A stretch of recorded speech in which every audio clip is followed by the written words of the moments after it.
So, roadside night broadcasting.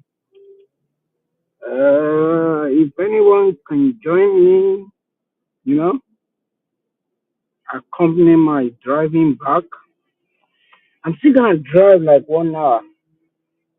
If it is not up to, but maybe I should just call on my people to join me. Don't let me alone. I'm concerned. I feel concerned. Anybody that had a heart of concern like there's a couple of people that they are not self-centered and they are not selfish. Uh, that's why I'm so concerned about upcoming generations, unborn children, out of school children, we that are working in abroad. We wish we can one day go back home and rest, you know. But these are self-centered, evil African leaders destroying the future of our upcoming generation. It's unbearable. I don't know. Àwọn nǹkan tó ń ṣẹlẹ̀ báyìí ó ti don't come on. You don't tire me. I know, mommy mi dada. How you dey? Ní sọ́mọ́ nù. Thank you for joining me. Don't run command because as I dey drive now, I'm so tired. I don't work much today, but I'm just feel tired. If I don't work, I will get tired. I don't know why. But I'm not complaining. Ọjọ́ gbogbo kọ́ ni ọjọ́ gbogbo kọ́ lọ́dún. Mm, eh, ọjọ́ gbogbo kọ́ ọbẹ̀ ìyá ọlọ́mọ máa ń dùn. Ìgbà míì á sè é, á lómi. Ìgbà míì á ṣe toro. Ìgbà míì á lépo dúpọ̀. Ìgbà míì epo ò ní pọ̀ lójú ẹ̀. Ìgbà míì iyọ̀ á fẹ́ ṣe. Àbí mọ́mì mi Olúbùnmi. So ojoojúmọ́ kọ́ lọbẹ̀ ìyá ọlọ́mọ ń dùn. So ìwọ tó o bá tí ì lówó lónìí, bàbá Ọlọ́run ṣe fẹ́. So I feel concerned. Ẹ má bínú ẹ rí pé àwòrán mi ò lè fi bẹ́ẹ̀ hàn ẹ bẹ́yìn ẹ gbà bẹ́ẹ̀. Mo wà concerned nípa àwọn èèyàn dúdú lápapọ̀. Mo rí wípé ìsídà kó jẹ́ pé èpè ń ja èèyàn dúdú àbí àwa là ń ja èpè èèyàn dúdú in general. Níbi tí mo fẹ́ dé yìí ó dùn mí pé ilẹ̀ ti ṣú but màá fídíò ibẹ̀ mo máa fi sórí YouTube or Facebook bọ́n ṣe ń ṣe iṣẹ́ lọ ńbẹ̀ yẹn. Tó bá jẹ́ ọ̀dọ̀ wa téèyàn bá kú káńsídẹ̀ǹt ṣẹlẹ̀ wọn ò ní ṣe ọ̀nà yẹn àbí káwọn kan dákú àbí kẹ́nìkan máa gbéyàwó ẹ̀ lọ kó dákú. Ó fẹ́ bímọ a lot of things. Ọkùnrin kan ọmọ ẹ̀ ìyàwó ẹ̀ kú toyúntoyún recently torí pé ọ̀nà ní Nàìjíríà. So, and this is not only happening in Nigeria. Ẹ wo ààrẹ ẹ̀gbọ́n mi ojú tó yọbọ́ tí ò fọ́. Ó ń try but kò yọ kò dẹ̀ lè yọ kò lè yọ. Ẹ mọ reason ni wípé téèyàn tó bá ti dé stage tó jẹ́ pé èèyàn kàn wò wípé àfèmí tó bá àkọ́kọ́ ṣe dé iṣẹ́ tí mi ìbá mú díẹ̀ sí tí ń polè. Ẹ mọ̀ ṣe ẹ fẹ́ sọ fún mi pé gbogbo àwọn tó ń bá ẹ̀gbọ́n mi ojú yọbọ́ ṣe ìjọba wọn mọ nǹkan tó tọ́ ni wọ́n mọ̀ náà.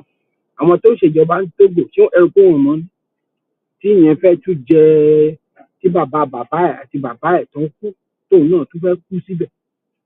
Ṣé Kàgámì tó lọ ń ba ayé Kóńgò jẹ́ lọ́wọ́ ṣé ẹrù pé òun kò mọ nǹkan tó dáa ni ajá mọ́mọ́ tiẹ̀ fún lọ́mú. Ṣé Rwanda sí gbogbo wọn ó ṣe jẹ́ Áfíríkà ló gbẹ̀yìn bí awẹ́ ìdè. Ní Australia bàbá mi kan wà ńbẹ̀ Dr. Solomon ó ròyìn ó fi ti ó ní táwọn black kan bá ti wá ní Caribbean Australian yẹn tán bá ti wá ṣiṣẹ́ at the end of the day wọ́n wá fò wọ́n bá ti ṣiṣẹ́ yẹn tán wọ́n á padà sí Caribbean wọ́n á lọ mú gbogbo wọ́n á lọ mú gbó wọ́n á lọ mú kú mu owó yẹn bá ti tán wọ́n á tún kórí burúkú wá wọ́n á tún wá. So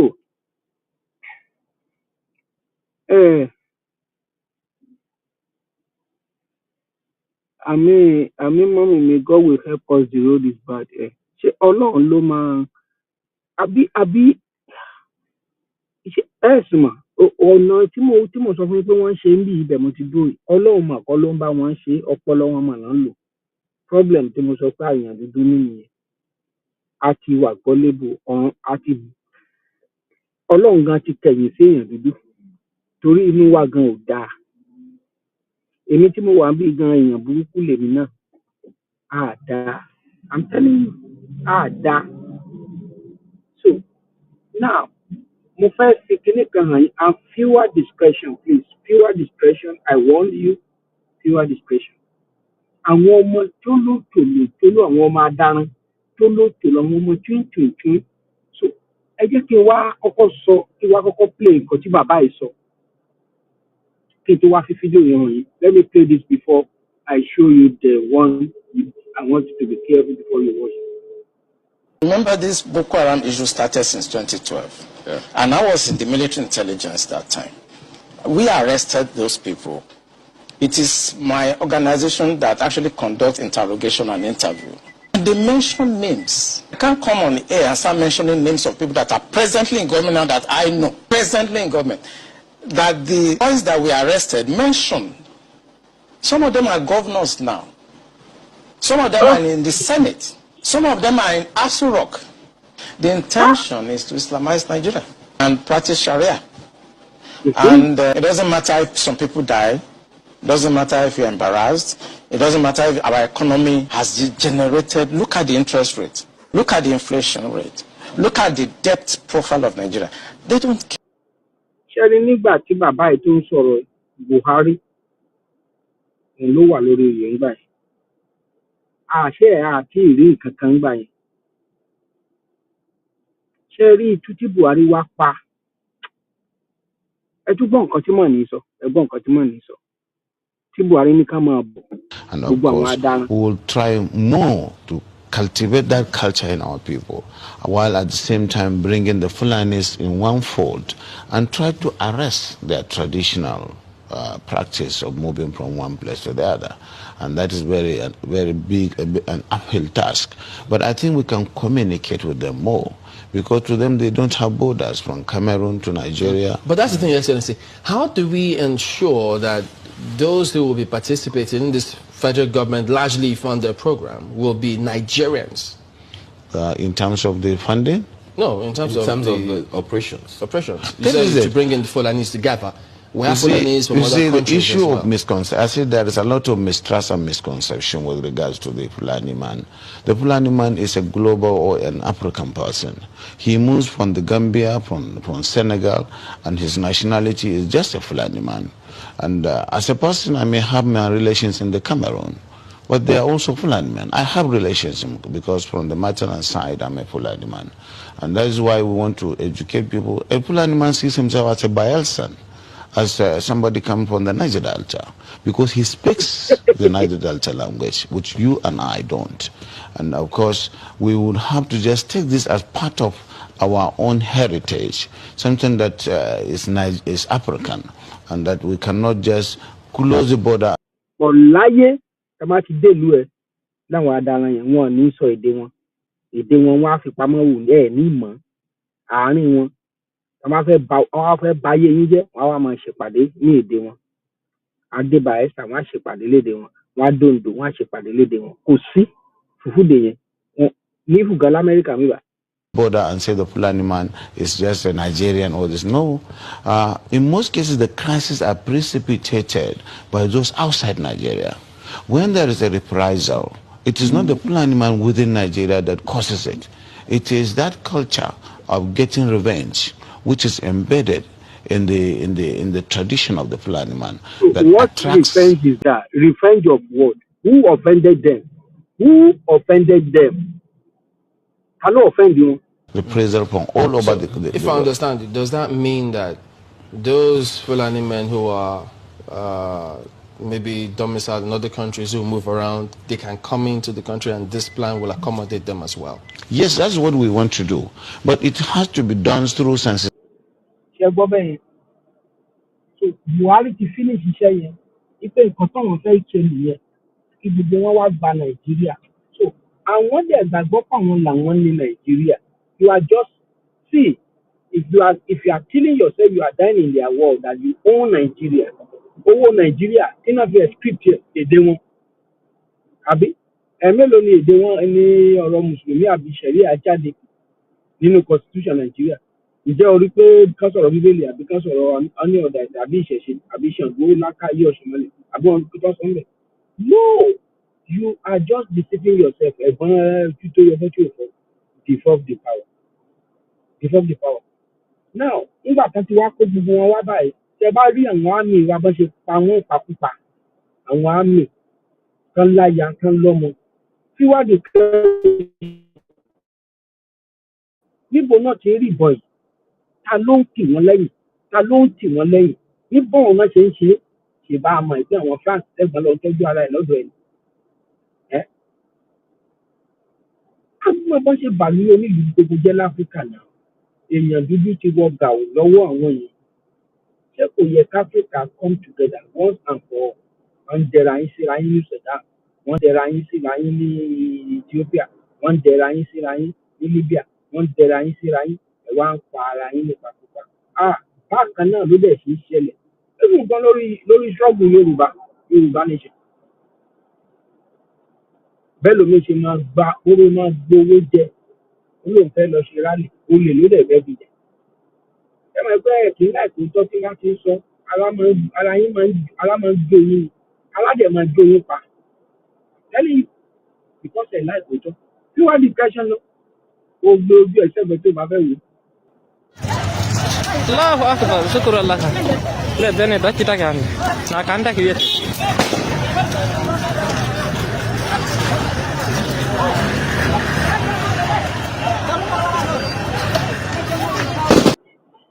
Gbogbo nǹkan ogun tí wọ́n rà wọ́n fi ilẹ̀ wọn sá àwọn ẹni ẹlẹ́ni.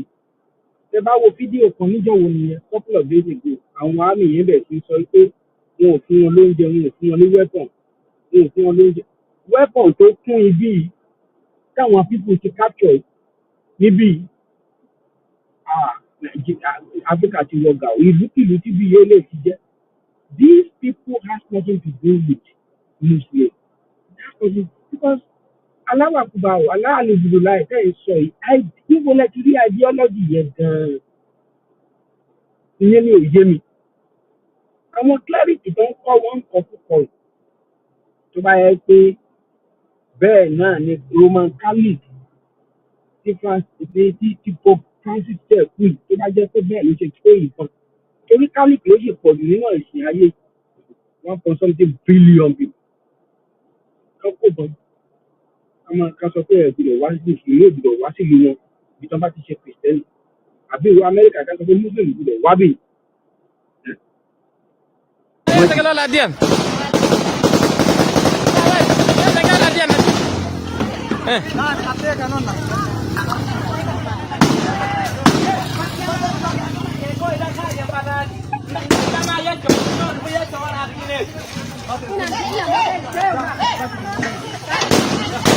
Oh, akbar. Nah. Wah, ada.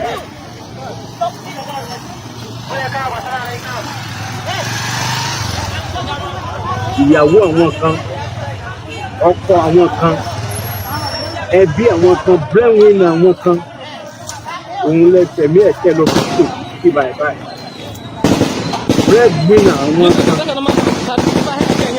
Lórí nǹkan tó tẹ̀ máa ń dùn mí ni wípé ńgbà tí àwọn ọmọ aráàlú wọ́n bá protest ẹ sanwó gidi fún àwọn ọlọ́pàá wa ẹ sanwó gidi fún àwọn àmì wa ẹ ṣe kíní kan ẹ̀yin náà lẹ́tí máa lọ máa yìnbọn bá wọn ẹ lọ máa protest ẹ wo oníjọ́ yẹn tán tí China tó ń kì í wẹ̀ China ẹlẹ́yin jàkújàkú tó ń jẹ aláǹgbá tó ń fún yín 5,000 naira ṣé kò wá bu ìgbésí ayé wa ṣé kò wá ba ayé dúdú jẹ́ báyìí ṣé èpè ò mọ ja dúdú ńgbà tẹ́nìkan sọ pé èpè ja dúdú èpè ò bá ja dúdú a jẹ́ pé dúdú ń ja èpè dẹ̀. Siap. Ada lagi? Nega. Nggak ada mbak tidak tahu ya? Lihat dalam bidon.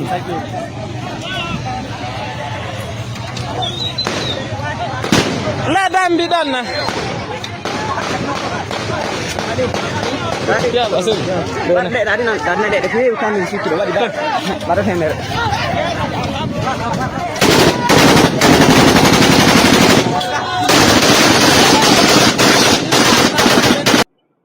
Ẹ bá rí ibi tá a fi nǹkan bò ẹ bá rí òkú àwọn jagunjagun wa ẹ bá rí òkú wọn ẹ̀rọ ọlọ́run á dẹ̀ pa yín.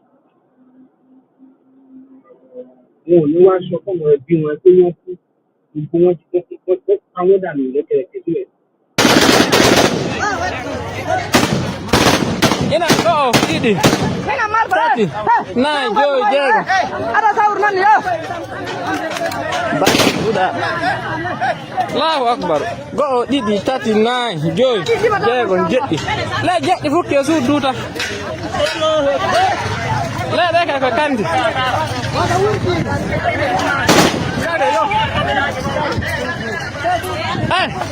Jangan suka awal adian. Àwọn ọmọ tí ó ṣe pé ọmọ tọ́lẹ̀ tòlótọ́lẹ̀ àwọn ọmọ tí ó tó nǹkan wọn lọ ṣe iṣẹ́ ibi àwọn ọmọ tí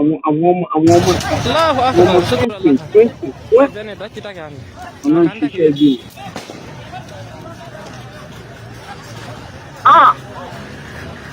Ó bà mí ní jẹ́ púpọ̀ ó bà mí ní jẹ́. Ẹ bá dẹ̀ gbọ́ bìtìbìtì owó tó ń wọ́ sí defence security force wọn ò mọyé ẹ̀.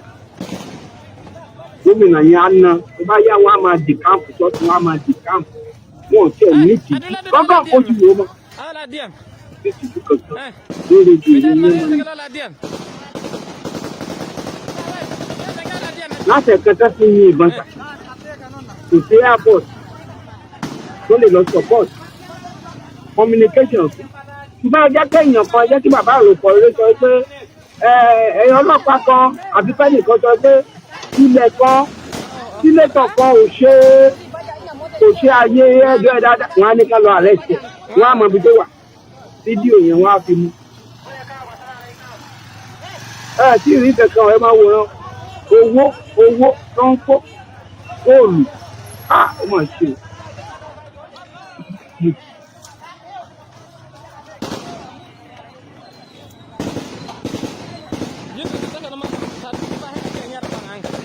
Siap.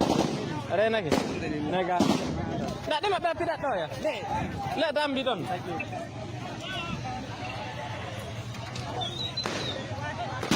Lihat dalam bidon nah.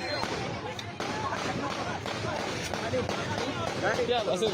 Dari dek bukan di situ loh, baru saya.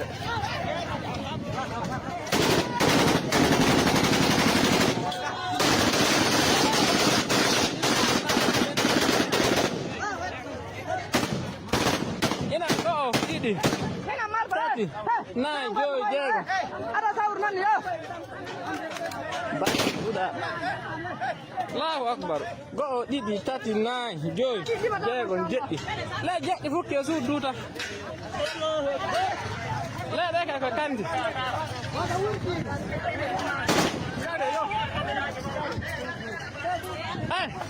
Jangan suka awal adian. Ní ìlú tó ní ọba tó níbi ẹ̀gbọ́n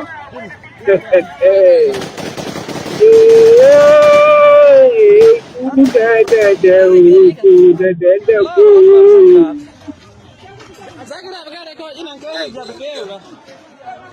Allahu Akbar. Alhamdulillah.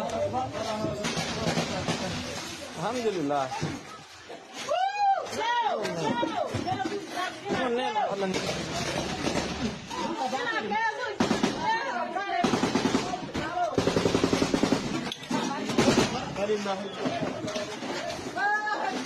Dẹ̀dẹ̀ ń dẹ̀kú ẹ wo ẹ wo bá ṣe ń kó nǹkan ogun àwọn ọmọ tólótòlótóló ẹ wo bá ṣe kó nǹkan ogun wa ẹ wò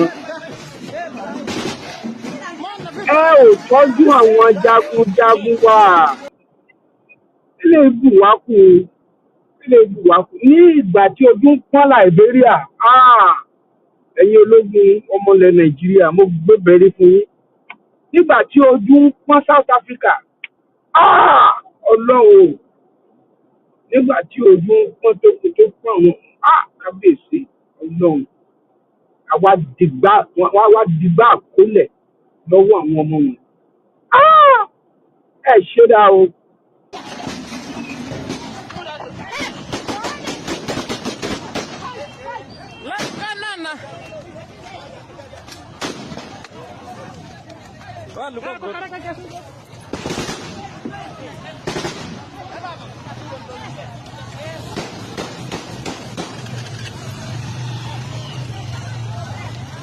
Abdullah, on natile. Inshallah, ina jad ke far ka bila hoyn ba fala na. Alhamdulillah.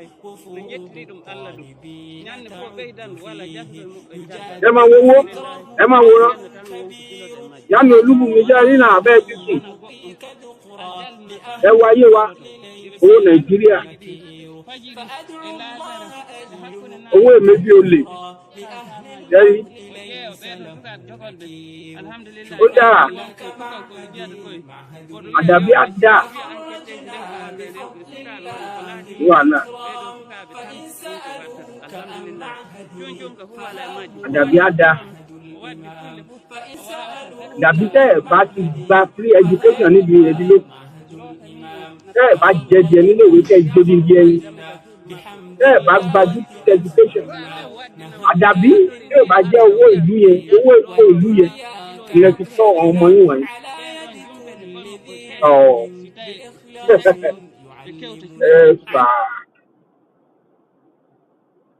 Gbogbo yín lẹ ti máa ṣòfò. Nous remercions Dieu le Tout-Puissant et nous prions sur le prophète Mohammed sallallahu alayhi wa sallam. De leurs véhicules qui ont été brûlés. Si on a tiré des...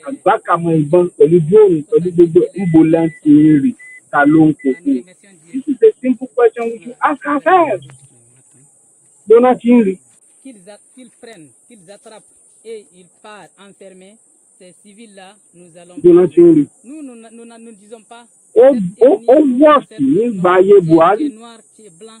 Si on te prend, ils sont forts.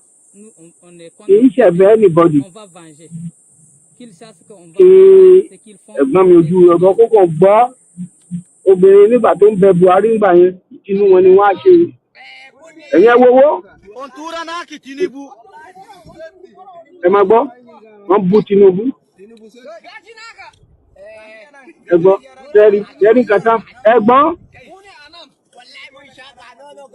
ṣé wọ́n fẹ́ sọ fún mi wípé wọn ò mọ bí tí wọ́n ti ń lo fídíò yìí ẹ fẹ́ sọ pé ẹ̀ máa fi location rẹ̀ ọmọ tó sọ pé èkó òrùn ẹ̀rí mú èkó tó lè kó òrùn ṣùgbọ́n àwọn wọ̀nyí ẹ̀rí wọn ò wọ́n á dẹ̀ tún mọ fídíò ara wọn wọ́n á máa pa àwọn gallant soldiers wa eléyìí ò dáa. The driver felt the wagon's tires rupture and decided to park the car with the hope of changing the tires. It was like a film. In a GC, motley crowd of armed men in military uniform came out of the bush. They fired at the boot of the car. Ahead of us, 5 of them came out of the bush. Another 2 came from the rear. My daughter screamed, "Mommy, Daddy, what's going on?" There was no time to say a word. They marched us through into the bush, firing in. This happened. It not happened in the time of Elite Bambuana. Jonathan ló dẹ̀ kọ́ sí ẹ̀. Kò yẹ kó jẹ́ kí Buhari wà tọ́ ó yẹ ká ti máa jẹ́ndà máa yìí.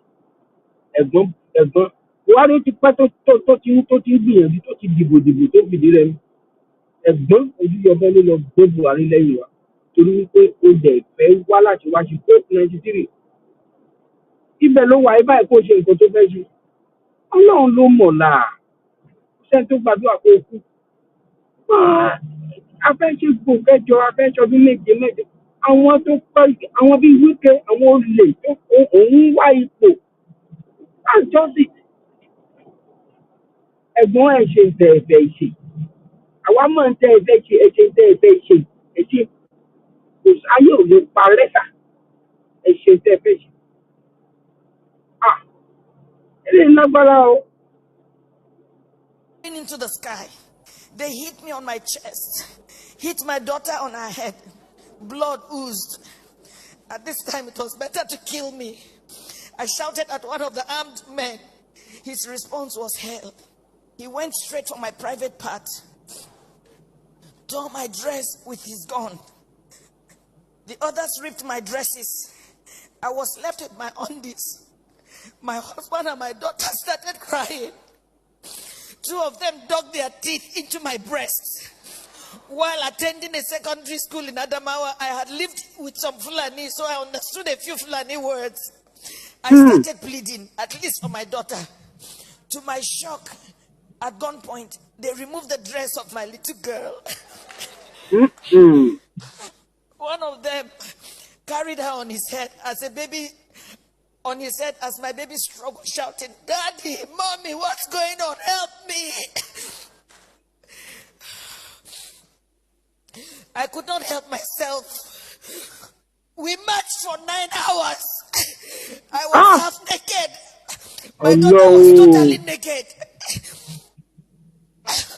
Her tears was like a stream of blood on her cheeks. Our phones had been seized. We ended up in an ungoverned region in the thick of the forest. We met a well-organized group. There were some kidnapped victims. I saw 2 women, 2 ladies and 3 men. There were some people with their legs chained to trees. They were as if half dead. We were separated. I was separated from my husband.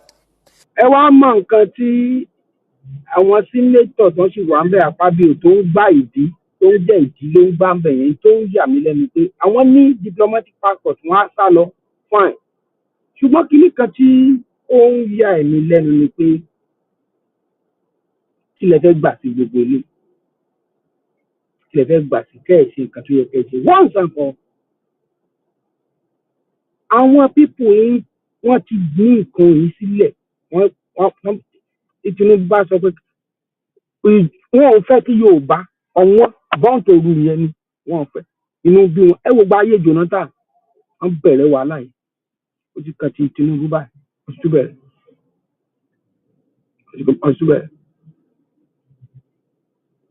alàbárí bá wí tí ìbáyé Jonathan Ọbásanjọ́ gan ẹ̀yin ẹ wo ìlú Gowon ẹ wo nǹkan tó sọ ìlú ẹ̀dá ìyẹn tó ti kú ń bẹ̀ nínú ọ̀fìn ìtẹ́lẹ̀ òun ló lọ ń bẹ̀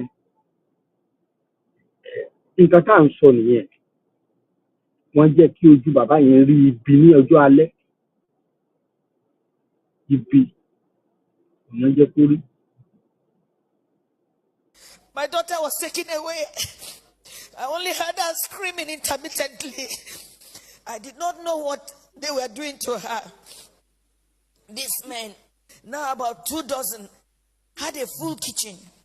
They had a huge camp and a traditional medical team. How can they say they don't know where these people are? How can they say that?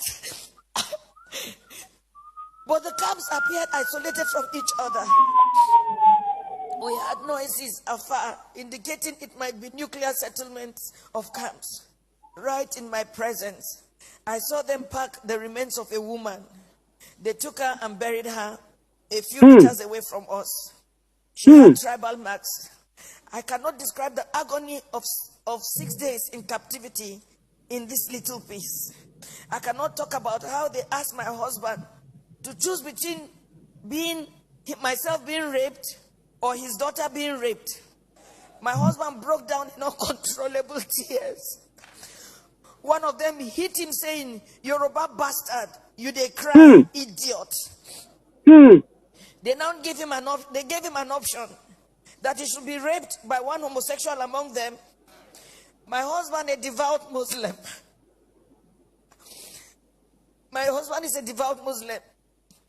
He told them that homosexual and rape of any kind was against Islam. They hit him with a butt of AK-47. What do you know about Islam? And listen, what do you know about Islam? Sheriff idea, Islam or no Islam, is just to dominate and grab your land. Kẹ́jọ́ máa yẹ àwọn Hausa jẹ́. Àwọn adarán ẹ̀gbọ́n mi ojú tó yọ ọbọ̀ tí ò fọ́. Ẹ mọ gbogbo ohun tí mò ń sọ yìí. Ṣùgbọ́n àwọn tán gáàgì ẹ̀gbọ́n tán gáàgì ẹ̀ mọ́lẹ̀. Tẹ́ ẹ wà láṣọ rọ̀ọ̀kì yẹn, tẹ́ ẹ jẹ́ kó ṣe nǹkan tó yẹ kó ṣe. Ẹ̀yin nìyẹn, Ọlọ́run nìyẹn. Àdàbí máa da fún gbogbo ibi tí ẹ bá lọ́mọ sí láyé. Ní tó ṣẹlẹ̀ sóbìnrin máa padà ṣẹlẹ̀ sáwọn ọmọ yìí. You can imagine, you are being asked to choose between being raped by a homosexual, your daughter just 9 years old, or your wife being raped. They take the fourth option. If you fail to choose one, we would rape your daughter, rape you, the man, and rape me, the wife. I made myself the sacrificial lamb. My husband begged, saying they should name any price. One of them asked him to bend down. 3 beastly criminals sat on his back, jumping until he was too weak to stand. Wow. Wọ́n tún rè pọ̀kọ́. Adana. Wọ́n làwọn Muslim tó bá dẹ̀ ń pa ìyẹn lálákùbà ò aláàkù lábùbí láì. You could see that it's just a lie. That's why I don't like religion. I was not allowed to put on any additional clothes. Imagine they rape you all night and they stop you from putting on any clothes. Jesus for Christ. 24 hours. Jesus Christ. The rain fell once. Yeah? I became a relic at a sexual museum for the men who in turn addressed me and asked questions about my financial standing. New Fulani men joined the camp. They organized military training for the new Fulani men that came, teaching them how to shoot and walk through circles of glowing fire. They were not released until after 6 days. We were not released until after 6 days. We had to walk the same zigzag journey back to the main road, our eyes blindfolded. During the negotiation to pay, they said the money was not for them alone, that they had to settle those who sent them. For me, I see a thriving organized crime supported by powerful political interests. Now, I do not think we were released. Ẹ fi ọ̀rọ̀ bàbá tó wà ní military intelligence nígbà tí ẹ fi wé nǹkan tí màmá yìí sọ báyìí. Àwọn tán wà ń bẹ̀, àwọn náà ń bẹ̀gbọ́n mi ṣiṣẹ́, àwọn náà pè ní kàbá. Ẹ̀gbọ́n ìṣọgbọ́n tó lè dá, ìṣọ́nà tó lè bá, àyàfi tó bá devolve fún power yìí tipátipá. Ẹgbẹ́ tó kún ti sọ ó ní ẹ decentralize police. Ẹ gbọ́ nǹkan tí bí mi ò tiẹ̀ gbà ti Latter-day, Citadel, whatever. Ṣùgbọ́n ó sọ̀tọ̀ ọ̀rọ̀.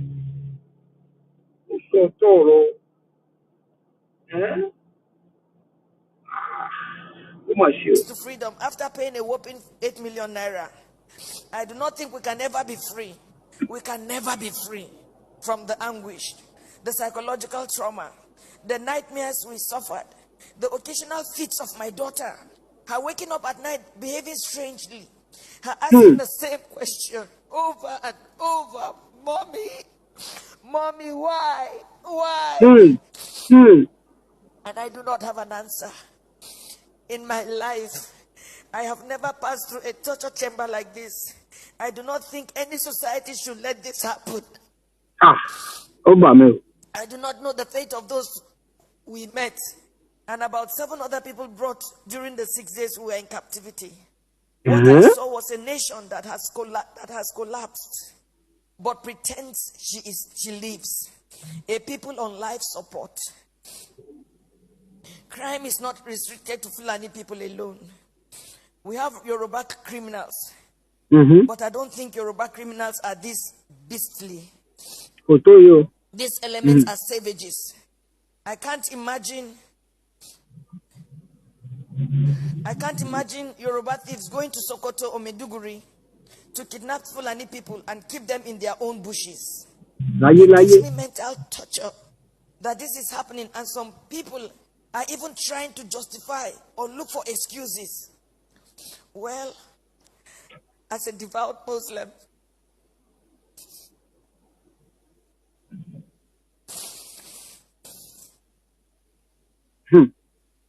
myself and my family have taken solace in Allah. Not the Nigerian police, not the army, not the government. We have taken our faith the way it came. This is supposed to be fate. I thank God that we successfully returned to where we live, thousands of miles from Nigeria. We thank God that we have made a vow. Never shall me, any of my children, or husband in our lifetime visit Nigeria again. Our remains, anytime we die, will also not be buried in Nigeria. It was a suggestion my daughter made, which we all adopted. I pity the country. I pity her people who continuously walk like the living dead. I pity those who parade themselves as leaders because they know nothing about what is going on, and the abyss the country is sunk already. I pity Yoruba people. Oh, I pity you. I pity my people. For me, the issue is not about President Buhari. Democracy can produce anything, even the worst in the society. What I worry about is the conspiracy of silence by the people themselves, the ignorance, the treachery, and the illusion. Nígbà tí gbogbo ilé ìṣẹ̀lẹ̀ Buhari ló wà ń bẹ̀, àwọn èèyàn Fúlàní wọn kì í kọ̀ndẹ́mù èèyàn wọn. Ẹ wo ìgbà tí Buhari dé, ìgbà tí Ojúyọbọ́dé, wọ́n pa èèyàn káàkiri, wọ́n ṣe gérégèré òṣì ìranù. Ẹ̀gbọ́n dẹ̀ dákẹ́. Àwọn tó bá ṣiṣẹ́ papọ̀ ńbẹ̀, ẹ wá ń ṣe gbóṣùbà fún Fúlàní. Ẹ lọ ń dáwó fún Fúlàní 70 million, ẹ lọ ń ṣe rubbish, ẹ lọ ń tẹríba fún wọn. No! Ojú àkọ́kọ́ tẹ̀ ìjà ló ń dálẹ̀. Ó yẹ kẹ́ ẹ ti mọ̀ pé a kì í ṣe kan náà. A kì í ṣe kan náà. Èpo ẹ̀pà kàn fara jọ kó sí ẹ̀ lérí ni. À ń ṣe kan náà. Ẹ̀yin náà dẹ̀ mọ̀ pé gbogbo ohun tó wà ńlẹ̀ yìí,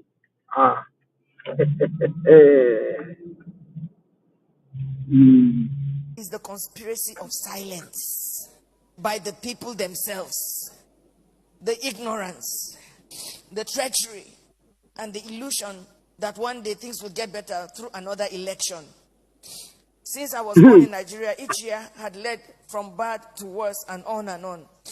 I do not have a solution to what is going on, but I think very soon hell will let loose upon the earth as long as there is no law and order and anarchy and the rule of brutes in the order of the day. Once again, there can never be anything more comforting than my husband, who saw what I went through, but was able. Bá gbọ́ nǹkan tó bí yẹn sọ nígbà ayé Buhari ni ó kílẹ̀ tó bẹ Buhari ni pé father of the nation ni a máa yín múlẹ̀ lórí. Election míì tó lọ, a máa fi ìjọba kan ní ìjọba míì ni. Nígbà tí Tinubu bá lọ tán, tí ò bá ṣe tó yẹ kó ṣe, àwọn máa sọ pé torí mi believe pé ó yẹ káwọn èèyàn miss Buhari, ó dẹ̀ ni wọ́n á miss, wọ́n dẹ̀ miss ẹ̀ tẹ̀lé. Iná ti jó lórí kókó, ìgboro ti dàrú sà. Bàbá mi Waziri Jinadi, ìgboro ti dàrú. Gbogbo ẹ̀yin tẹ́ sì mí délé, ẹ ní kú sọ́nà bí òòó.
Ògbóyin mo dúpẹ́ lọ́wọ́ ẹ o.